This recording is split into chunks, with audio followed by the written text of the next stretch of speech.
आप सुन रहे हैं विविध भारती।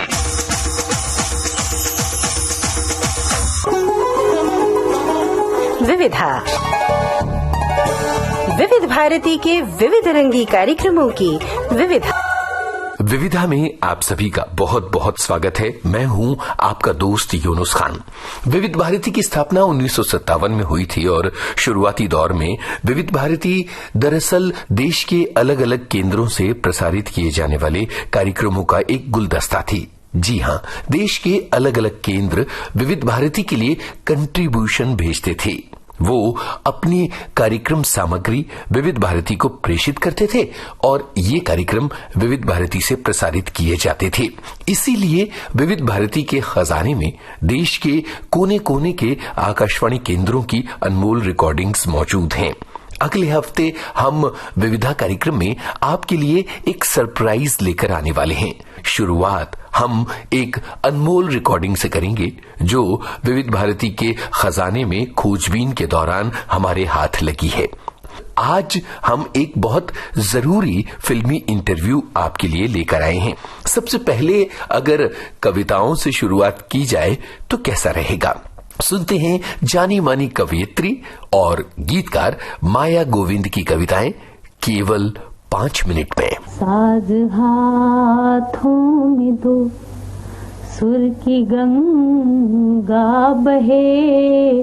साज हाथों में दो, सुर की गंगा बहे।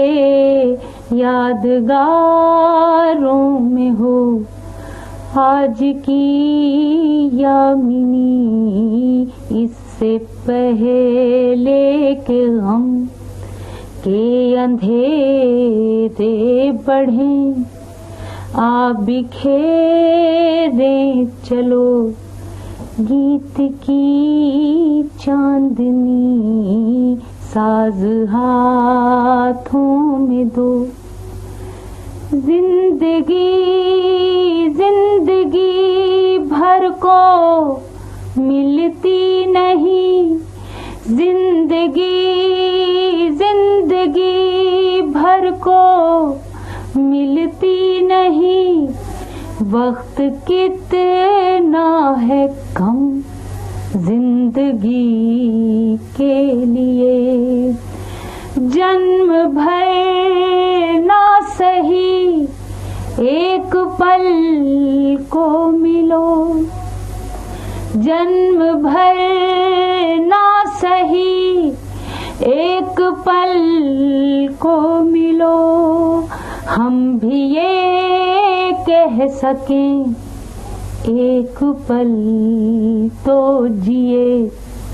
आज स्वीकार से मांग भर दो अगर, तो सुहागन बने कामना कामिनी। साज हाथों में दो, सुर की गंगा बहे। यादगारों में हो आज की यामिनी। साज हाथों में दो। अंतिम पंक्तियां हैं कि तुम हृदय से हृदय का वरण तो करो। तुम हृदय से हृदय का वरण तो करो।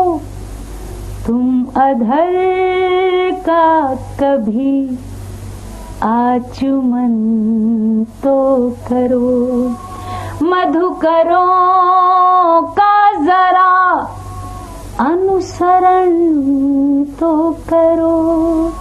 प्रेमियों की तरह आचरण तो करो। हंस का अनुकरण कर यूं नादान बन। हंस का अनुकरण कर यूं नादान बन। उड़ न जाए कहीं प्राण की हंसनी साज हाथों में दो, सुर की गंगा बहे यादगारों में हो आज की याद। जानी मानी कवित्री माया गोविंद को सुनना अपने आप में एक अनुभव होता है और प्यास रह जाती है। उनके सुनाने का तरीका बड़ा अलबेला है। कवि सम्मेलनों में भी वो छाई रहती हैं। कविता तो हमने आपको सुनवाई, कविता के पीछे पीछे अगर कहानी आए और वो भी 5 मिनट में खत्म हो जाए तो आपको कैसा लगेगा? जमाना तेज रफ्तार का है, इसलिए जाने माने कथाकार, अनुवादक और उपन्यासकार सूरज प्रकाश की कहानी हम आपके लिए लेकर आए हैं। एक ऐसी कहानी जो केवल 5 मिनट में खत्म हो जाएगी और आपको सोचने पर मजबूर करेगी। चलिए सुनते हैं सूरज प्रकाश से उनकी कहानी सुनंदा। सुनंदा वाजपेयी साइकी केस हैं। वैसे एमए पास हैं, दिखने में भी अच्छी हैं। जब ठीक होती हैं और ढंग से तैयार होकर आती हैं तो सब उनकी नफासत की दाद देते हैं। कभी अच्छी वर्कर मानी जाती थी। एक दिन बस एक्सीडेंट की वजह से सिर पर गहरी चोट लगी। 3 दिन तक कोमा में रही। बाद में होश तो आ गया, लेकिन दिमागी संतुलन बिगड़ गया। अस्पताल से छुट्टी तो मिली, लेकिन लंबे और महंगे इलाज की सलाह के साथ। घर वालों ने हैसियत भर इलाज करवाया। कभी ठीक भी हो जाती, लेकिन जहाँ इलाज रुका दौरे पड़ने लगते, अनाप शनाप बोलने लगती। न कपड़ों की सुध रहती, न नहाने धोने की। पर्स में न जाने कहाँ कहाँ के कागज भर लेती और या घंटों नहाती रहती। कभी ऑफिस न पहुंच पाती और कभी घर न पहुंच पाती।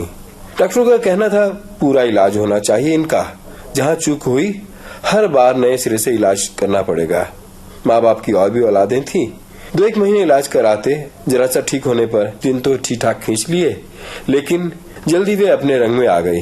घर पर तो कोई भी दवा दिलवा देता था, यहाँ कौन दिलवाता। हालत बिगड़ने लगी। कभी चाकू उठा लेती तो कभी रसोई में नाचना शुरू कर देती। मैं घबराया। बीवी को पता नहीं क्या हो गया है। भागा भागा डॉक्टर के पास गया। डॉक्टर ने देखते ही कह दिया, यह आज का रोग नहीं है, 2-3 साल पुरानी समस्या है। लगता है दवा बंद कर दी गई है। पुराने केस पेपर कहाँ हैं? अब उसे भी लगने लगा बीच बीच में सुनंदा का व्यवहार बदल क्यों जाता था। मजे की बात, उसने ऑफिस भी जाना शुरू कर दिया था और वहां से भी कोई शिकायत नहीं आई थी। उसके घर वालों से बात करना बेकार था। उन्होंने ही तो उसे धोखा दिया था। डॉक्टर ने साफ कह दिया, जब तक इलाज चलता रहेगा वह ठीक रहेगी। और वह सुनंदा को घर ले आया था।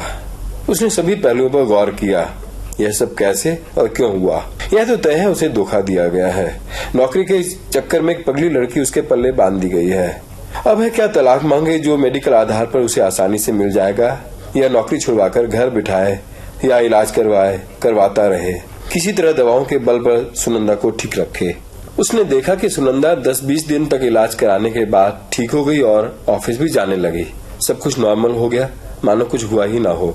उसने पता लगाया पहले भी ऐसा ही चलता रहा था 2-2.5 साल तक। न घर में उसकी परवाह थी किसी को, न ऑफिस में। मिस्टर वाजपेयी ने यह भी देखा कि बेशक सुनंदा की शादी हो गई है, अक्सर ढंग से तैयार होकर विवाहित होने का एहसास भी दिलाती है, लेकिन कुल मिलाकर वह दीन दुनिया से परे है। जो मिला पहन लिया, जो पकाया खा लिया, हर तरह से खुश। ऑफिस जाती है और सीधे घर लौट आती है। हाँ, पूरी पगार लाकर उसे थमा देती है। पूरे 8,000 रुपए, उसकी अपनी पगार से 3 गुना, जबकि उसकी खुद की कोई मांग नहीं है। वह अपने में ही मस्त है। तो क्या जरूरत है इलाज कराने की, जब बिना ही इलाज कराए, बिना ठुके वह 8,000 रुपए कमा कर ला सकती है। तो क्यों वह तलाक की सोचे या उसकी पक्की नौकरी छुड़वाए। जब ऑफिस बिना काम करवाए उसे पूरी पगार देने को तैयार बैठा है, तो उसी को लेने में क्यों तकलीफ हो। चलने दो इसी तरह। आखिर उसे भी तो धोखा दिया गया है, वह अपने तरीके से बदला लेगा। जब सुनंदा की तबीयत ज्यादा बिगड़ने लगती है तो उसे कुछ दिन ऑफिस नहीं भेजता या एक आध सुई लगवा देता है। बाकी तो सुनंदा जैसी है उसी में खुश है। जब इलाज चल रहा होता है तो खूब खुश रहती है, पति की खूब तारीफ करती है। नहीं तो उसकी अपनी दुनिया है और वह उसी में मस्त है, शिकायतों, तनावों और रोज रोज की परेशानियों से परे। वह तो एक ऐसी चलती फिरती मशीन है जो दिन भर ऑफिस में बैठने के 8,000 रुपए पाती है। यह पैसे वह अपने पति को 2-4 जोड़ी कपड़ों, 2 वक्त की रोटी और एक बिस्तर के एवज में दे देती है। उस पर यह आरोप कैसे लगाया जा सकता कि वह पागल है। इतना अधिक करने कमाने के बावजूद वह अपने लिए कितना कम रखती है। सच, वह कितनी भोली है। उस बेचारी को तो यह भी नहीं पता कि उसके पति ने अपनी फैक्ट्री के पास एक और घर बसा रखा है और उस घर में रहने वाली दूसरी औरत का सारा खर्च सुनंदा के वेतन से ही पूरा किया जाता है। दिन भर आप विविध भारती से फिल्मी गीत सुनते हैं, लेकिन विविध भारती के पास गैर फिल्मी रचनाओं का भी एक बड़ा खजाना है। आज विविधा कार्यक्रम में हम आपके लिए कुछ लोकगीत भी लेकर आए हैं और आज के लिए हमने 2 राज्यों को चुना है, एक राजस्थान और दूसरा उत्तर प्रदेश। तो पहले उत्तर प्रदेश का एक मजेदार लोकगीत सुनते हैं। ये असल में एक दादरा है, इसे मुश्ताक अली ने गाया है और संगीतकार हैं R.K. गुप्ता किशन। सुनिए और आनंद लीजिए।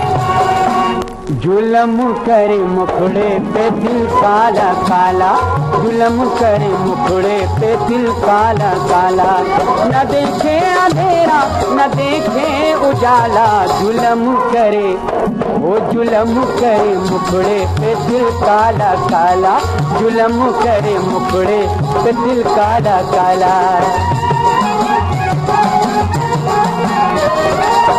जब से देखी सूरत यह प्यारी, जियरा पे मोरे चलत है आरी, हाथ न आवे मोरे गोरी, हाथ न आवे मोरे गोरी, लाख जतन कर डाला जुलम करे, जुलम करे मुखड़े पे दिल काला काला, जुलम करे मुखड़े पे दिल काला काला। गली गली ये शोर मचा है, धरती पर एक चांद उगा है, जिसको देखा उसी को पाया, जिसको देखा उसी को पाया, है तेरा हिम्मत वाला जुलम करे मुखड़े पे दिल काला काला, जुलम करे मुखड़े पे दिल काला काला। सधुओं ने छोड़ी सधुआई, ठकुरन ने छोड़ी ठकुराई, तुम्हारी जुल्मी सूरतिया के कारण, तुम्हारी जुल्मी सूरतिया के कारण, छैलन मचले तीर भाला, जुलम करे ओ जुलम करे मुखड़े पे दिल काला काला, जुलम करे मुखड़े पे दिल काला काला। गाँव पे लागी है महल अटारी, कहीं के भागमा को तुम प्यारी, अब ही से तोरी चाह में गोरी, अब ही से तोरी चाह में गोरी, कितनों का निकता दीवाला, जुलम करे मुखड़े पे दिल काला काला, जुलम करे मुखड़े पे दिल काला काला, न देखे अंधेरा न देखे उजाला, जुलम करे मुखड़े पे दिल काला काला, जुलम करे मुखड़े पे दिल काला काला। मुश्ताक अली की आवाज में आपने उत्तर प्रदेश का ये दिलचस्प लोकगीत सुना। हमें पूरी उम्मीद है कि इस लोकगीत ने आपके दिल को बहुत लुभाया होगा। चूंकि हम यूपी में हैं, तो चलिए यूपी की तरफ से हंसी की फुलझड़ियां छोड़ी जाएं। आ रहे हैं कानपुरिया राजू श्रीवास्तव। दोस्तों, मुंबई रेलवे में एक अनाउंसर की जगह निकली है, रेलवे अनाउंसर की। तो बहुत से लोगों ने अप्लाई किया है नौकरी के लिए। आज उसका ऑडिशन है। आइए चलें रेलवे स्टेशन, जहाँ बड़े खास खास कैरेक्टर उस नौकरी के लिए आए। सबसे पहले आते हैं रेडियो टीवी के फेमस अनाउंसर, जिनको आपने रेडियो पे बहुत बार सुना है। वो अगर रेलवे अनाउंसर होंगे तो किस तरह से अनाउंसमेंट करेंगे। नमस्ते बेन भाइयों। भाई, प्लेटफॉर्म नंबर 2 की गाड़ी कल्याण के लिए तेज गाड़ी है। चलने में बेजोड़ लाजवाब, पहुंचाए वक्त पर। बहनों भाइयों, भाई ये गाड़ी कल भी तेज गई थी, परसों भी तेज गई थी, नरसों भी तेज गई थी। भाई पहुंचिए, अपनी सीटें सुरक्षित कराइए, छूटने में सिर्फ कुछ ही मिनट बाकी। तो बस बहने भाइयों, पकड़िए अपनी सीट और मुझे दीजिए आज्ञा। आज ही के दिन, आज ही के समय, अगले हफ्ते फिर मुलाकात होगी। नमस्ते। दूसरे हमारे रेलवे अनाउंसमेंट के लिए आए हैं दिलीप कुमार। भाई ये ट्रेन है, कमाल की ट्रेन है भाई, कमाल की ट्रेन है ये। सुना तुमने, ये मजहब नहीं देखती है, हर मजहब का आदमी इसमें बैठता है, सफर करता है। आज इसी चीज की जरूरत है हमारे मुल्क को। सुना तुमने, ये जो 2 नंबर की ट्रेन है, ये कमाल की ट्रेन, कमाल की ट्रेन है ये ट्रेन बहुत खूबसूरत ढंग से चलती है, हर स्टेशन पे रुकती है। तीसरे कैंडिडेट हैं नाना पाटेकर। अच्छा, बहुत अच्छा है। क्या बोलेगा हम? 2 नंबर की गाड़ी 3 से जाएगा, 3 वाला 2 से जाएगा, 2 वाले का कुछ नक्की नहीं, कुछ नक्की नहीं। ट्रेनें वहीच की वहीच, गर्दी रोज बढ़ता है, क्या करेगा रेलवे। अच्छा है, बहुत अच्छा है।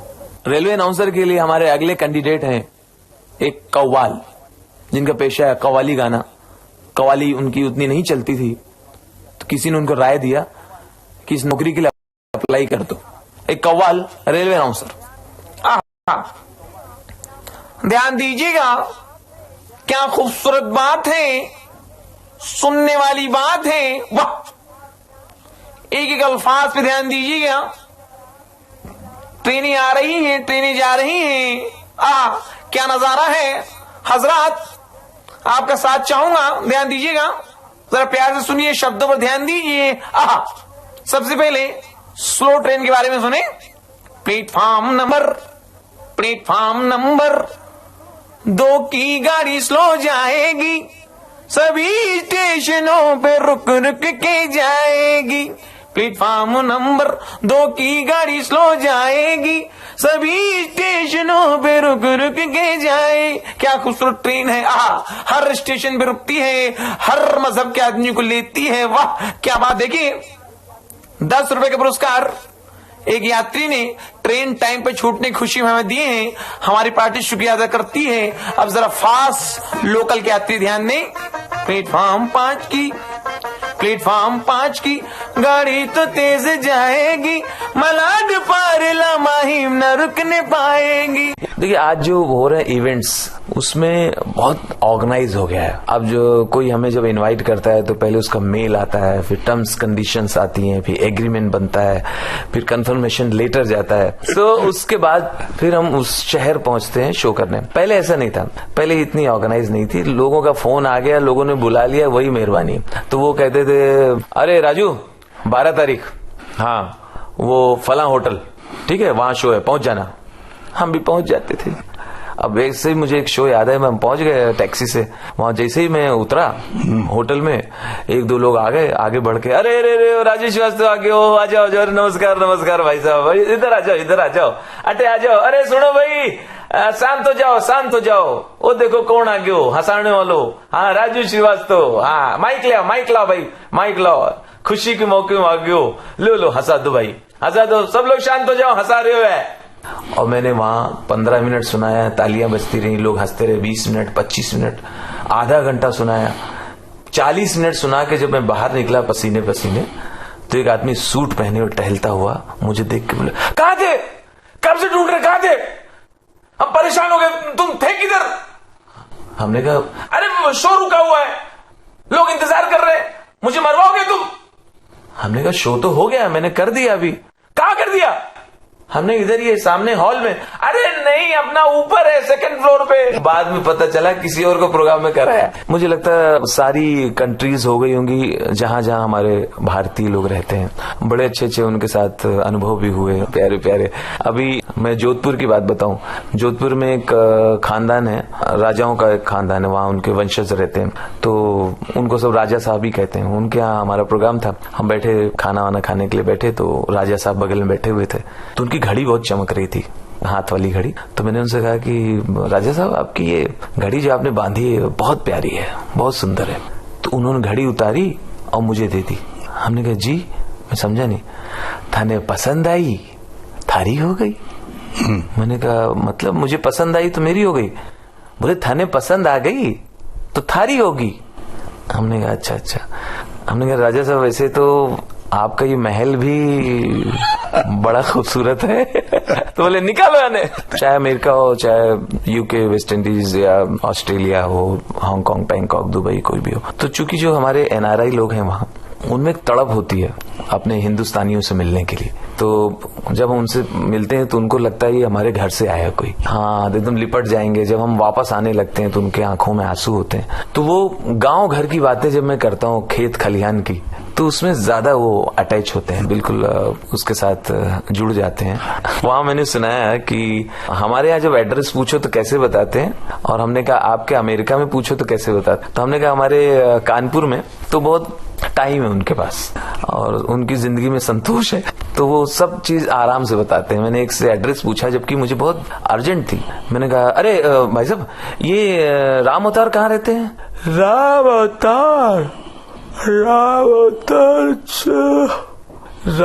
अवतार के बारे में पूछ रहे हैं? अच्छा, सुना नाम लग रहा है।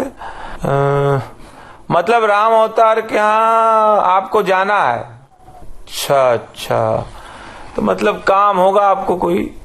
तुमने कहा राम अवतार, ये वही तो नहीं जो पेट्रोल में मिट्टी के तेल मिलाते पकड़े गए रहे? हमने कहा हाँ वही। अच्छा, अखबार में खबर पढ़ा भैया, एड्रेस नहीं मालूम। लेकिन अमेरिकन्स गोरे पूरे डेडिकेशन के साथ समर्पित होके बताते हैं एड्रेस। मैंने एक से पूछा, हमने कहा excuse me sir, I want to go this place. मैंने उस पर्ची उसको दी तो बोला well okay, well you want to go Victoria land? Okay, Victoria, Victoria land. हमने कहा आप पहले एंजॉय कर लो। Okay, Victoria land, go straight my friend, go straight and ask there. अच्छा, शेक्सपियर ने कहा है कि नाम में क्या रखा है, और नीचे अपना नाम, तो नाम क्यों लिख दिया भाई साहब आपने? लेकिन नाम में बहुत कुछ रखा है। कुछ चीजें मैंने देखा है, कुछ नाम किसी सही जगह पे सूट करते हैं। नाम कुछ चीजों में कई जगह वो जाता है और कई जगह फिट नहीं बैठता है। जैसे ब्यूटी पार्लर है, ब्यूटी पार्लर हमेशा फीमेल नाम से अच्छा लगता है, जैसे Neha beauty parlour, Pinky beauty parlour. आज तक आपने ये कहीं लिखा हुआ नहीं देखा होगा राम प्रसाद ब्यूटी पार्लर, हो ही नहीं सकता। या ये कहीं नहीं लिखा देखा होगा कि भाई नीता हार्डवेयर, वहां मेल नाम हो सकता है। और कुछ नाम मुझे ऐसा लगता है जैसे उनमें एक दबंगई है। कुछ शहरों के नाम जहां मैं नहीं गया हूं तो मेरे मन में वहां की तस्वीर एक अलग निकलती है। जैसे कि या तो गुस्सा है वो, रणथंभौर, हमने कहा अच्छा ठीक है। चित्तौड़गढ़, ऐसा लगता है हर आदमी भाला और तलवार लिए खड़ा होगा। एक जोश है, चित्तौड़गढ़, रणथंभौर, धारवाड़, झालावाड़, गुलबर्गा। हाँ, आदमी रिजर्वेशन कैंसिल करा दे। नहीं भाई मैं यही ठीक हो यार। कुछ नाम मुझे ऐसा लगता है या तो मोटा होगा, हैवी होगा, पठानकोट, चल भी नहीं पाता होगा, धौला कुआं, बोले बिठाओ भाई इनको पकड़ के बिठाओ। धौलपुर, चाचा को रिक्शे से उतार लो। धौलपुर, धौला कुआं। एक आदमी लगता है ट्रेन से 4 लोग पकड़ के उतारते होंगे। ये कौन है? खंडवा। पीछे कौन है? खंडाला। ये मोटे मोटे लगते हैं। अब कुछ मुझे दुबले लगते हैं, ऐसा लगता है एकदम बारीक होंगे। ये कौन है बहन जी? हुबली। ये पीछे कौन खड़ी? मसूरी। ये हमारी बहन पंजिम। ये छुटकी है चूरू, और पीछे रिक्शे से उतर रही हैं बरेली। अच्छा, ये 2 बहनें जो एक साथ आ रही हैं। हाँ, ये कांदी वाली, बोरी वाली। हमने कहा अच्छा। वो पीछे जो चाचा हैं रिक्शे में उतर नहीं पा रहे मोटे से, वो कौन है? हम भाई साहब हैं नाला सुपारा। अच्छा, और एक शहर ऐसा है, एक शहर का एक राज्य है, उसका नाम लो, अरे अरुणा, चल, पता चलो उठ के चल पड़ी। अच्छा, अपने देश में मांसाहारी भी कमाल होते हैं, नॉनवेज खाने वाले। उनसे पूछो आप खाते हैं, मटन चिकन खाते हैं? नहीं ऐसे तो नहीं खाते हैं, मगर हाँ कभी अंडा खा लिया तो खा लिया। दूसरे, भाई साहब हम मटन चिकन से दूर रहते हैं, ये है कि बच्चों ने बहुत जिद किया तो रसा रसा ले लेते हैं तो महक मिल जाती है। तीसरे और कमाल है, नहीं नहीं भैया हम इन सब चीजों से दूर रहते हैं, मगर यह है कि बत्ती बुझा खा लेते हैं। मुझे याद है अपने संघर्ष के दिनों में मुंबई में, जब मैं रूम में अकेला होता था तो उतना काम तो होता नहीं था, तो घर में बैठे हैं खिड़की पे, क्या करें, तो कई बार मैं घर में निर्जीव चीजों से बात कर लेता था। बात करने वाला कोई नहीं तो अपने यहाँ जो फैन लगा है उसी से मैं बोलता था, और भाई कैसे हो बहुत दिन से हो साथ में, है खराब नहीं होना भाई, है खर्चा अर्चा नहीं कराना यार, थैंक यू यार बहुत दिन से चल रहे हो, धन्यवाद। फिर एक दिन मैंने फ्रिज से बात किया, हमने कहा फ्रिज बहुत मेहरबानी यार, सारी दूध वगैरह तुम्हारी वजह से अच्छा रहता है, सब्जी वगैरह बची रहती है यार, प्लीज बस साथ देना, थोड़ा संघर्ष का टाइम है, लेकिन यार तुम्हारे पास आओ तो मजा आता है यार, खूब ठंडे में रहते हो, ठंडा ठंडा। जैसा कि मैंने बताया कि मैं निर्जीव चीजों से बात करता हूँ क्योंकि उनसे कोई बात नहीं करता, मैं अकेले बतिया लेता हूँ और उसमें हास्य भी निकल आता है। जैसे आपकी शरीर की जो संरचना है, हमारी आपकी जो बॉडी है, तो मैंने सोचा यार हमारे पेट के अंदर एक दुनिया होगी, ये जो अतड़ियां हैं, किडनी है, हड्डी है, बोन्स, ये हार्ट है, इनके आपस में दोस्ती होगी, फ्रेंडशिप होगी, आपस में शायद रिश्तेदारी होगी, अंदर शॉपिंग मॉल होंगे, मल्टीप्लेक्स होंगे, ये झगड़ते भी होंगे तभी हमारा पेट खराब होता होगा, ये रिश्तेदारी कैसे निभाते होंगे। ध्यान आए किसी ने बताया कि जो कुछ हम सोचते हैं सबसे पहले ब्रेन को पता चलता है, फिर ब्रेन अंदर खबर करता है कि बॉस ऐसा होने वाला है।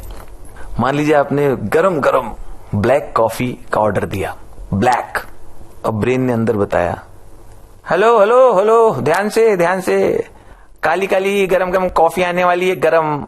अब अंदर अरे पैर उठा, ए नस, हाँ अतड़ी किडनी साइड में हो जा, सत्यानाश जाए, दिल इतना जलाता है, कम वक्त मारा, काहे इतनी गरम गरम पीता है, सत्यानाश जाए, देखो पैर जल जाएगा, किडनी ऊपर बैठ जा। अंदर ही बातें होती होंगी। कुछ खा के आए, पार्टी से खा के आए, दावत उड़ा के आए, अब तीखा लग रहा है मिर्ची, अब जीभ, अब जो 32 दांत हैं वो भड़क गए जीभ के ऊपर। ए जीभ, जब हजम नहीं होता तो काय को खा के आती है, हाँ कहीं मिल गया बस गप्प से भर लिया, अंदर ले लिया, देखा करना क्यों इतना तीखा खाती है, स्पाइसी खाती है क्यों इतना, है तेरे एक के पीछे हम 32 लोग परेशान होते हैं, समझा। जीभ एकदम भड़क के बोले, ए 32 लोग, हाँ ये मत सोचना मैं अकेली है, समझा क्या, तुम्हारा बोलूं, तुम लोग जो इधर किधर जाते शादी वादी में और मटन चिकन खा के आते, दांत के बीच में सब मांस फंसा के आते, कितना बास मारता, मेरे को बदबू आता है मालूम है, बर्दाश्त करती, आज तक बोली क्या तुमको, और तुम 32 लोग है, समझा। सबक ऐसा सिखाएगी मेरे मुंह में नहीं लगने का, सड़क पे आते जाते किसी आदमी को देखेगी, गाली देगी, पलट के एक पंच मारेगा, 32 बार हो जाएगी, समझा क्या। और तुम्हारी कोई औकात नहीं मेरे से बात करने का, ऐसा मत सोचना मैं एकली है, तुम्हारी औकात नहीं मेरे से बात करने का, समझा क्या। मैं लॉयल है, बॉडी के साथ में लॉयल है, मैं लास्ट तक रहने वाली है शरीर के अंदर। तुम लोग का क्या है, 40-45 के बाद एक एक करके भक भक भक करके गिर जाएंगे, समझा क्या। औकात है क्या मेरे से बात करने का, ए गप चुप बैठे 32। ये दोस्तों आपके घर पे कोई आए तो हमेशा आप ना पूछो ही मत कि क्या पियेंगे, कौन सी चाय पियेंगे मत पूछो, उसको ग्रीन टी पिलाओ। ग्रीन टी से 3 फायदे हैं, एक तो दूध बचता है, दूसरा बिस्किट बचता है, और तीसरा वो दोबारा कभी आएगा भी नहीं। देखिए पहले जो स्टैंड अप कॉमेडियन होता था इंडिया में, पहले तो होता ही नहीं था, जो थोड़ा बहुत हुआ तो वो हमें इंडिपेंडेंट आर्टिस्ट कभी नहीं माना गया। अगर लोग शो रखते थे किसी सिंगर का तो मिमिक्री वाले को बीच में 5 मिनट माइक दे दिया, प्रोग्राम रखते थे मेन सिंगर्स का। लेकिन लाफ्टर चैलेंज शो आने के बाद अब पता चला जी मिमिक्री वाला है, जो स्टैंड अप कॉमेडियन है, इसके नाम से शो होते हैं, हमारे नाम से शो होते हैं, और उसमें हम फिलर्स के लिए सिंगर्स को ले जाते हैं। ये फर्क आया। तो एक अच्छा दौर है कॉमेडियंस का, बहुत सारे कॉमेडियंस आ रहे हैं, मुझे लगता है जितना है उतना अच्छा है। कोई बोलता है अब तो भाई हीरो ही कॉमेडी कर रहा है फिल्मों में, कॉमेडियन का क्या होगा, ऐसा नहीं, जो अच्छा है वो चलता रहेगा हमेशा। जहां भी मेरे शो होते हैं किसी भी शहर में, तो ज्यादातर तो हमारे जो इवेंट होते हैं वो शाम को होते हैं, तो दिन में मैं वहाँ चला जाता हूँ और वहाँ झाड़ू लेके एक साफ सफाई का अभियान करता हूँ। इस तहत मैं अब तक 40-50 शहरों में ये आयोजित कर चुका हूँ और वहाँ जाके हंसा के भी लोगों से रिक्वेस्ट करता हूँ और गा के भी करता हूँ कि प्लीज साफ सफाई रखें, समोसा खाएं, कचौड़ी खाएं, पत्ता यहाँ वहाँ ना फेंकें, वेफर खाएं, उसका पैकेट यहाँ वहाँ ना फेंकें। आप किसी कार्यक्रम में जाएं, कार्यक्रम जब समाप्त हो तो उठने से पहले देख लें कि मेरी वजह से मेरी कुर्सी के आसपास कोई खाली बोतल तो नहीं छूट रही है। तो इतना छोटा सा सहयोग करें। कभी कभी हम ये सोचें कि हमने देश के लिए क्या किया, हमारा भी योगदान होना चाहिए। ठीक है, हम आम नागरिक हैं, हम ब्रिज तो बनवा नहीं सकते, सड़क तो बनवा नहीं सकते, इतना जरूर हम सौगंध खा सकते हैं कि आज के बाद हम गंदगी नहीं करेंगे। यहाँ से शुरुआत तो हर कोई कर सकता है और मैंने इस पे कुछ लाइनें लिखी भी और उनको गाया भी। मैं सिंगर नहीं हूँ, लेकिन आपको पता है मैं हर जगह घुसता हूँ। हे दम दम दम लगा के जोर हैया, अरे स्वच्छ करो भारत, लगेगा ना रुपया, आओ मिलके हाथ बढ़ाओ कहते राजू भैया। हे दम दम दम लगा के जोर हैया, अरे स्वच्छ करो भारत, लगेगा ना रुपया। अपने अपने क्षेत्र से शुरू करो ये काम, ना सोचो क्या दुनिया कहेगी, क्या होगा अंजाम। अपने मन में ठान ले गंदगी न करेंगे, खुद भी साफ सफाई करेंगे, औरों से भी कहेंगे। आओ मिलके हाथ बढ़ाओ कहते राजू भैया। हे दम दम दम लगा के जोर हैया, अरे स्वच्छ करो भारत, लगेगा ना रुपया। प्लीज प्लीज प्लीज सभी लिसनर्स से अनुरोध करता हूँ, विनती करता हूँ कि प्लीज सफाई रखें। इसमें आप ही का फायदा है, आप स्वस्थ रहेंगे, बीमार नहीं होंगे, डॉक्टर के पैसे बचेंगे, है ना। भले डॉक्टर गुस्साएंगे। थोड़ी देर के लिए राजू श्रीवास्तव ने अपने हंसगुल्लों से आपको हंसाया। आप हंसते रहें, मुदित रहें, प्रसन्न रहें। हम अभी उत्तर प्रदेश में ही हैं, आगे चलकर राजस्थान में प्रवेश करेंगे संगीत यात्रा के जरिए। लेकिन यहां आपके लिए लेकर आए हैं नियामत अली की आवाज में एक शानदार उत्तर प्रदेशी लोकगीत। सुनिए, पहने कुर्ता पर पतलून, आधा फागुन आधा जून। पहने कुर्ता पर पतलून, आधा फागुन आधा जून। पहने कुर्ता पर पतलून, आधा फागुन आधा जून। लुंगी आई अपने देश, कितनों धरे फकीरी भेष। लुंगी आई अपने देश, कितनों धरे फकीरी भेष। धोती पहुँच गई रंगून, आधा फागुन आधा जून। धोती पहुँच गई रंगून, आधा फागुन आधा जून। पहने कुर्ता पर पतलून, आधा फागुन आधा जून।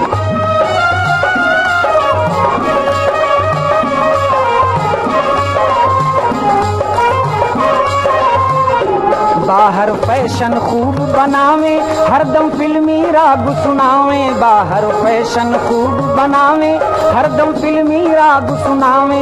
मन में बजे ग्रामू खून, आधा फागुन आधा जून। मन में बजे ग्रामू खून, आधा फागुन आधा जून। पहने कुर्ता पर पतलून, आधा फागुन आधा जून।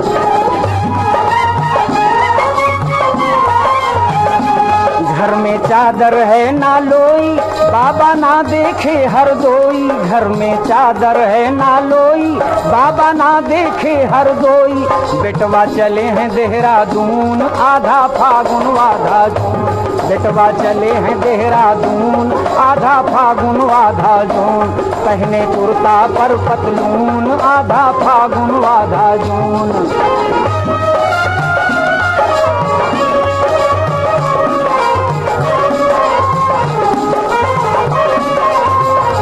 बाबा सूखी रोटी खावे, बेटवा अंडा खूब उड़ावे, बाबा सूखी रोटी खावे, बेटवा अंडा खूब उड़ावे, अम्मा खाए आलू भून, आधा फागुन आधा जून, अम्मा खाए आलू भून, आधा फागुन आधा जून, पहने कुर्ता पर पतलून, आधा फागुन आधा जून, पहने कुर्ता पर पतलून, आधा फागुन आधा जून। अभी आपने उत्तर प्रदेश का ये लोकगीत सुना।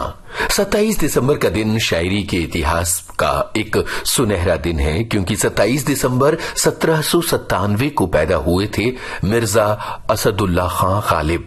मिर्जा गालिब उर्दू शायरी का एक बड़ा नाम, उर्दू शायरी का एक बड़ा सितारा। हम आपको सुनवा रहे हैं जगजीत कौर की आवाज में गालिब का ये कलाम, हमारे खजाने की एक बेशकीमती पेशकश।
जैसा कि कार्यक्रम की शुरुआत में मैंने अर्ज किया था कि एक फिल्मी प्रस्तुति हम जरूर करेंगे।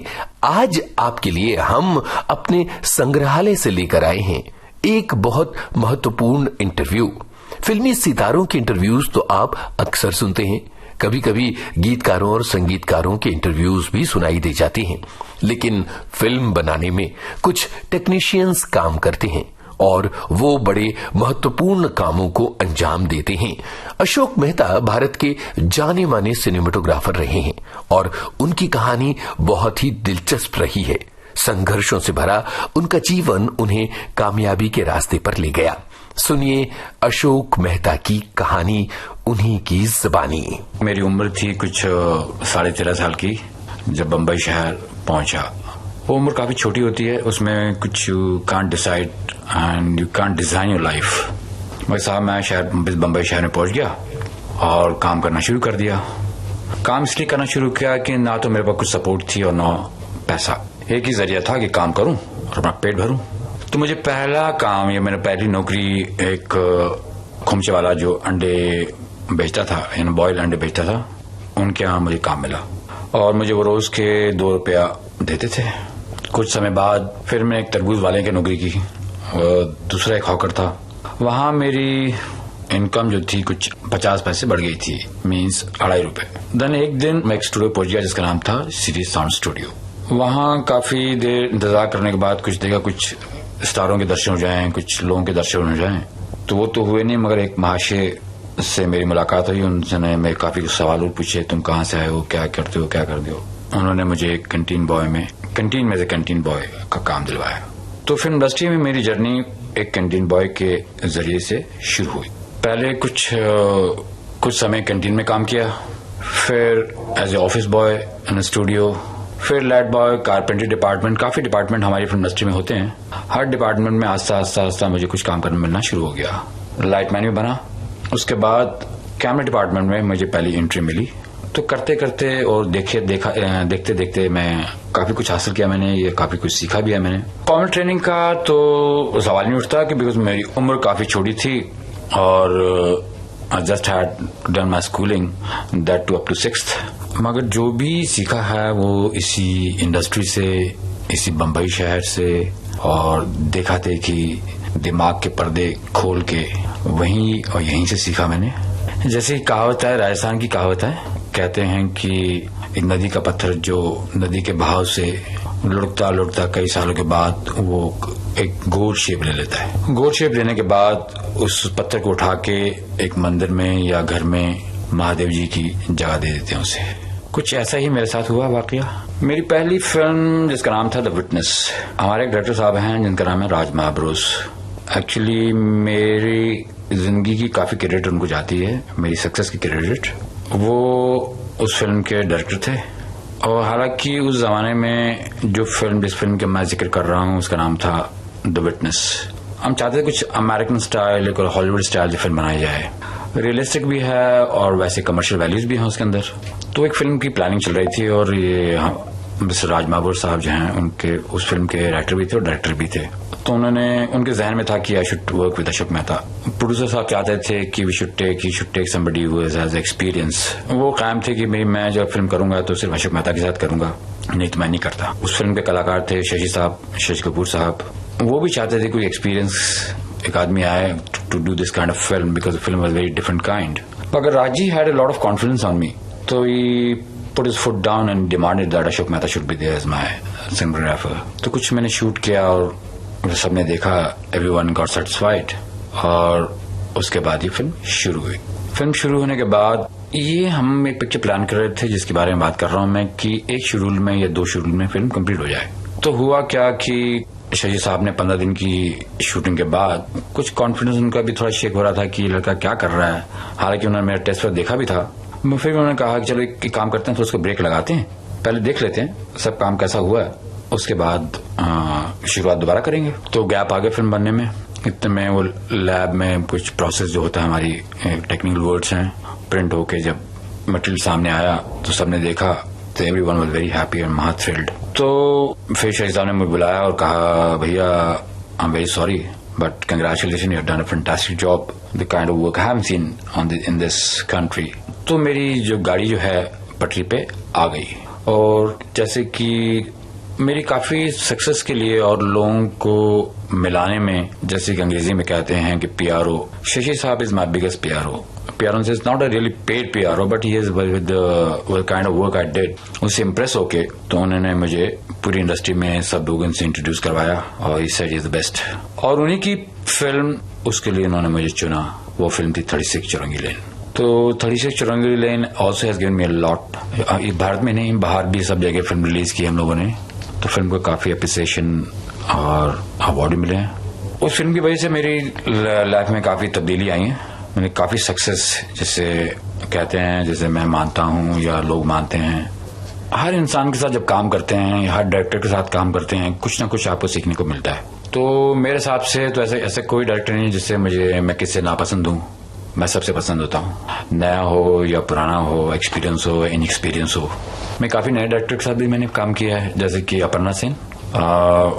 एक हमारी फ्रेंड है जिसका नाम गोपी देसाई, उनकी मैंने फिल्म की थी मुझसे दोस्ती करोगे। तो एक्सपीरियंस वाले के साथ भी काम करने में अच्छा लगता है, नॉन एक्सपीरियंस वाले भी काम करना अच्छा लगता है। और काफी डायरेक्टर हैं, जैसे अच्छे डायरेक्टर हैं, जैसे मेरी I been very lucky in that matter. Shyam Benegal, Girish Karnad, Gulzar साहब, सुभाष घाई साहब, और भी काफी डायरेक्टर हैं जो अच्छे डायरेक्टर हैं जिनसे मैंने काम किया, लाइक शेखर कपूर। तो श्याम बेनेगल साहब के साथ मैंने कुछ 3-4 फिल्में की हैं। मैंने अपर्णा के साथ मैंने 3 फिल्में की हैं, और सुभाष घाई साहब के साथ मैंने कुछ 4 फिल्में की हैं। मैं जब सब इन डायरेक्टर का नाम ले रहा हूँ, सबसे पहले मुझे राज मार्बल साहब का शुक्रगुजार होना चाहिए, और उनके साथ काम करने में बहुत मजा आया मुझे। वो फिल्म बहुत उम्दा थी और काम करने का भी बहुत मजा आया, कलाकार भी अच्छे थे। वो एक्सपीरियंस ही कुछ डिफरेंट था, काफी डिफरेंट एक्सपीरियंस था। हालांकि लक ने साथ नहीं दिया, वो फिल्म आज तक रिलीज नहीं हुई है। हमारे भारतवर्ष में नंबर ऑफ फिल्म्स हमारे यहाँ बहुत ज्यादा हैं और उनके यहाँ कम। हम एक फिल्म को बार बार बनाते हैं, यानी we keep on repeating our films, जो वो वहां नहीं होता। और वहां फिल्म डिजाइन की जाती है और हम फिल्म डिजाइन नहीं करते। तो जैसे कि आपको मैंने कहा कि हमारे यहाँ फिल्म जो हैं वो बार बार कहानी, उसी सेम कहानी को लेकर रिपीट करते रहते हैं। अब इसके लिए किसको जिम्मेदार ठहराएं? तो हमारे फिल्म मेकर्स भी वैसे ही हैं और हमारी ऑडियंस भी ऐसी है। हिंदुस्तान में भी हमारे यहाँ बहुत अच्छे टेक्नीशियंस हैं, very good skill workers. On the contrary, हमारे वर्कर्स इतनी रिस्क ले लेते हैं बिना सिक्योरिटी के और इंश्योरेंस के।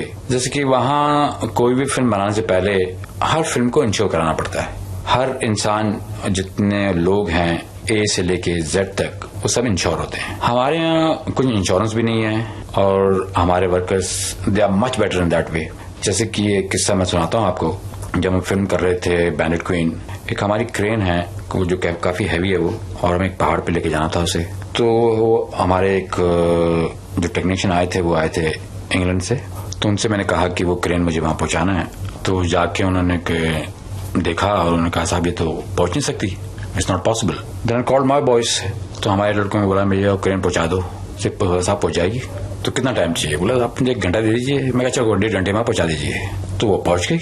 और वो हमारे जो ब्रिटिश साहब थे जो हमको वो ग्रिप डिपार्टमेंट में हेल्प कर रहे थे, वो भी अचंभे में रह गए कि कमाल है ये लोग। देन जब फिल्म कंप्लीट हो गया, जब जाने लगे ये सेट की आप लोगों के जो वर्कर्स हैं कमाल है एक्चुअली। हमारा ऐसा तो नहीं है कि हम लोग का ब्रेन नहीं है, सब कुछ है, ओनली हम लोग what we lack is the planning अगर हम लोग कर लें तो हम हॉलीवुड से कम तो है नहीं है। वो भी इंसान है, हम भी इंसान है। तो सबसे पहले फिल्म मेकर्स और हमारे ऑडियंस को, हम दोनों को मैच्योर करना चाहिए और मैच्योर होना चाहिए, तो फिल्में अच्छी बनना शुरू हो जाएंगी। कई चीजें हैं जैसे कि ब्लैक एंड व्हाइट में बहुत अच्छी लगती हैं। जैसे कि रिसेंट हिस्ट्री में आप देखिए शिंडलर लिस्ट, ड्रामे का इम्पैक्ट, कहानी का इम्पैक्ट, वो जो ब्लैक एंड व्हाइट में आता है वो कलर में नहीं आता। अभी अंतर तो ये है कि इनहैंस हो जाती है हर चीज।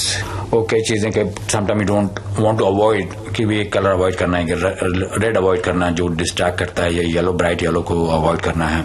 तो अगर वो ब्लैक एंड व्हाइट में होगा तो वी कैन इजीली अवॉइड, और वो बहुत सुंदर भी लगता है, अच्छा भी लगता है, इम्पैक्ट भी ज्यादा आता है। तो अगेन वो everything depends on how you design your film. वैसे तो हर फिल्म इज ऑलवेज चैलेंज। तो जो भी फिल्म है, जो भी फिल्म मैं लेता हूँ, ये फिल्म एक बार मैं हाँ करता हूँ करने के लिए, राजी हो जाता हूँ, तो वो फिल्म मेरे लिए चैलेंज हो जाता है। तो चैलेंज वाली फिल्में जैसे कि काफी फिल्में मेरे पास जिनका मैं नाम ले सकता हूँ। जैसे कि एक फिल्म मैंने की थी श्याम बेनेगल साहब के लिए जिसका नाम था त्रिकाल। तो उसके लिए एक कैंडल का इस्तेमाल किया था हम लोगों ने, जहाँ एक हम लोग अगर आर्टिफिशियल लाइट अप करते हैं तो एक आर्टिफिशियलिटी पता चल जाती है। वो एक फिल्म जो रियलिस्टिक फॉर्म में बन रही थी, तो हमने कैंडल जो हमने ओरिजिनल कैंडल यूज की थी हम लोगों ने, तो विदाउट मतलब कि दूसरी लाइटों का इस्तेमाल किए बिना। तो वो एक मेरी फिल्म है जिसका whenever I see that film I feel very happy about it. पूरी film we design that fashion like people in Hollywood they do it. Film होता है कि हम अच्छी फिल्म बनाने की कोशिश करते हैं और फिल्म अच्छी बन जाए, तो कंप्यूटर के जरिए हो या वैसे ही हो तो फिल्म चलेगी। मैं हर फिल्म पसंद करता हूँ, नहीं तो मेरी लाइफ जो है वो स्टैग्नेंट वाटर की तरह हो जाएगी। तो मुझे खुशी होती है कि मुझे हर तरीके की फिल्म करने का मौका मिलता है। एड फिल्म मेकर्स भी आते हैं, फीचर फिल्म मेकर्स भी आते हैं, मेन स्ट्रीम, ऑफ बीट। तो मुझे किसी चीज की दिक्कत नहीं होती है और काफी समझदारी के साथ मैं कोशिश करता हूँ कि जो भी फिल्म कर रहा हूँ और मैं अच्छे तरीके से करूँ, and I should contribute my self, my skill. जैसे कि है मंडी, उत्सव, सुस्मन, त्रिकाल, अंदरबार, एक 3D की फिल्म थी जिसका नाम था शिवा का इंसाफ, राम लखन, खलनायक, सौदागर, त्रिमूर्ति, बैंडेड क्वीन कह सकते हैं आप। और एक दूसरी फिल्म मैंने की है जिसका नाम है मेकिंग ऑफ महात्मा, गांधी जी की अर्ली लाइफ पे है। परोमा, सती, इजाजत। भारती के संग्रहालय में खोजबीन करते हुए हमें हाथ लगी और हमने सोचा लगे हाथों इसे आप तक संप्रेषित कर दिया जाए और आप भी देखें कि फिल्मी सितारों की, फिल्मों से जुड़े हुए कलाकारों की कामयाबी की यात्रा किन पथरीले रास्तों से होकर गुजरती है। अब जरा एक और सफर पर चलें। ये संगीत का सफर है और इस सफर के जरिए हम आपको लिए चल रहे हैं। आज के इस कार्यक्रम में राजू श्रीवास्तव ने आपको हंसाया, जाने माने सिनेमेटोग्राफर अशोक मेहता ने अपनी जिंदगी की कहानी भी आपको सुनाई, तो दूसरी तरफ हम आपके लिए लेकर आए थे उत्तर प्रदेश और राजस्थान के लोकगीत भी। गालिब कहते हैं, इब्ने मरियम हुआ करे कोई, मेरे दुख की दवा करे कोई, और न सुनो गर बुरा कहे कोई, न कहो गर बुरा करे कोई, रोक लो गर गलत चले कोई, और बख्श दो गर खता करे कोई। मिर्जा गालिब को याद करते हुए आज के इस विविधा कार्यक्रम को खत्म करते हैं। इजाजत दीजिए। इस कार्यक्रम के प्रस्तुतकर्ता हर्षवर्धन गवई और मैं आपका निवेदक यूनुस खान। नमस्कार।